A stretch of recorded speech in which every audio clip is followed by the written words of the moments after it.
Real Country 1430 AM and 107.3 FM WRDN. I'm Brian Winnikins at the NAB convention in Las Vegas, and thought I would do something a little bit different. I had a chance, as many of you know, I'm a big history nut. I always stay in downtown Las Vegas and love the Vegas history. And there's going to be some new Vegas history coming back to life, and that's the Hotel Apache at Binion's Casino. And it's got if you're a Ghost Adventures fan, you've already probably seen the show. That's Haunted Hotel. And I'm with Tim Langer. He is the general manager of TLC Casino Enterprises. They not only own Binion's, but also Four Queens. And Tim is actually from Minnesota and Wisconsin. And so this was just kind of a perfect fit. And I guess first, Tim, how did a Minnesota, Wisconsin boy end up running one of the most historic casinos here in Vegas? Well, actually, I came to Las Vegas in 1984, and I used to work for TGI Fridays, and that's how I got here. And kind of worked my way through, and I actually went to work for the Dunes Hotel. And then when the Dunes Hotel was closed, I had an opportunity to go to work for TLC, which owns several bar restaurants in town.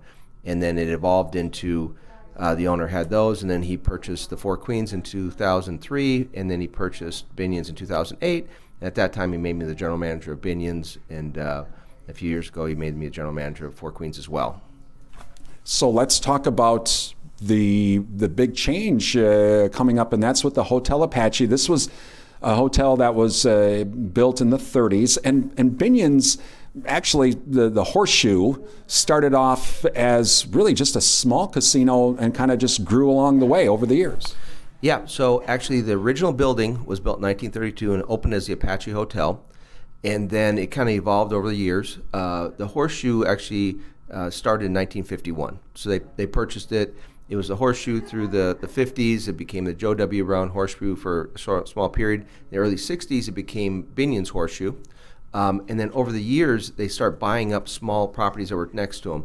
So they had the Boulder Club, they had the Savoy, they had the Mint, and they kept buying it up. So at this point, basically, Binion's had half of the city block through 1988. In 1988, they purchased the Mint, which completed the whole city block, and it became all Binion's at that point. And then, like I said, the Binion family sold it in 2004, and it just became, instead of the Horseshoe, Binion's Horseshoe became just the Horseshoe. I'm sorry, just Binion's. I apologize. So with the Hotel Apache, of course, that ended up being closed and walled off. When was the decision made to decide to maybe look at reopening it? And there was a lot of issues behind that. Yeah, so obviously when the economy turned, we purchased the property in 2008. The economy went really bad. We were forced to shut it down in 2009, the hotel rooms themselves, just because of the disrepair of them. The last few years, the economy started turning for us, and we had the idea of bringing back the Apache Hotel. The building is all wood construction, which required us not to be, or didn't allow us to do a lot of different movement in the property. We could just renovate it like for like, so we could refurbish it. So it was an idea we had, and we felt to bring it back as a boutique hotel, we wanted to brand it as the Apache Hotel at Binion's. So we had the opportunity with the economy turning.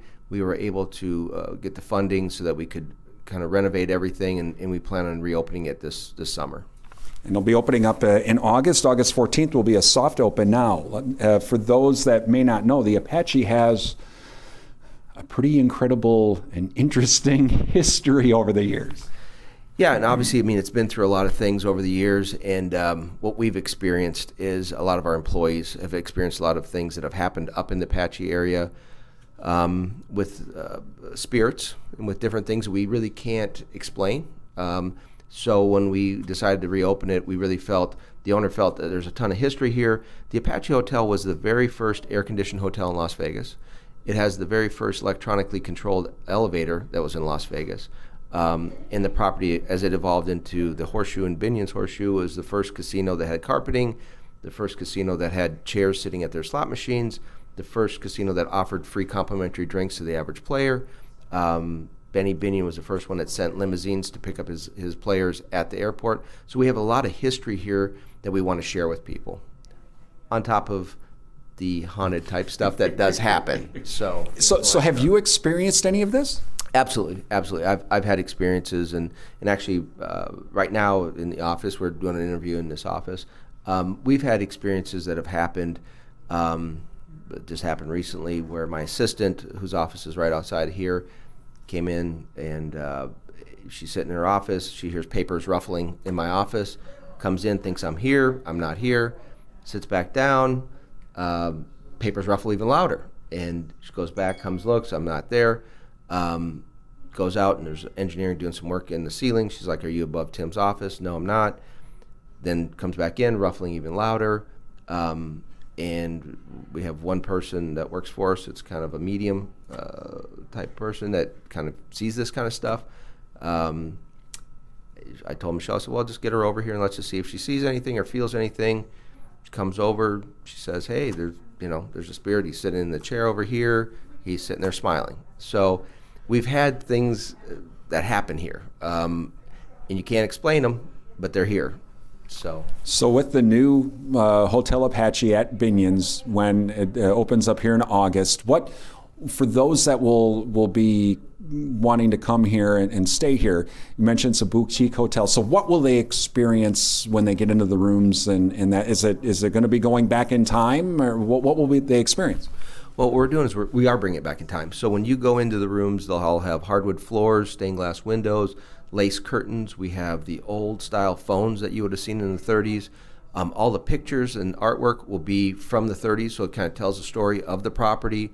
The original builder of the Apache, his name is P.O. Savani. He came here from Utah.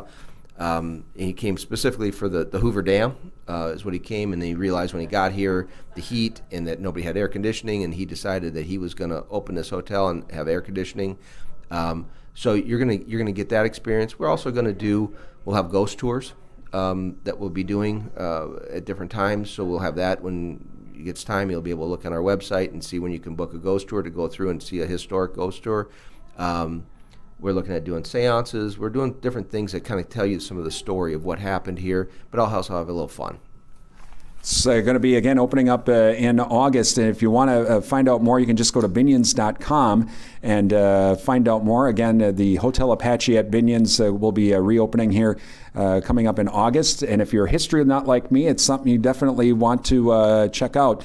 And that's one of the best parts about coming to the downtown area of Las Vegas. Not only do we have the Binions, we also have, of course, the Mob Museum, all of the classic old casinos here, and each one of them kind of has a pretty cool story to tell. And Binion's, of course, with the Hotel Apache, even a more interesting story to tell. So, again, something to think about if you ever are coming out to Las Vegas. From the NAB convention, I'm Brian Winnikins on Real Country 1430 AM and 107.3 FM WRDN.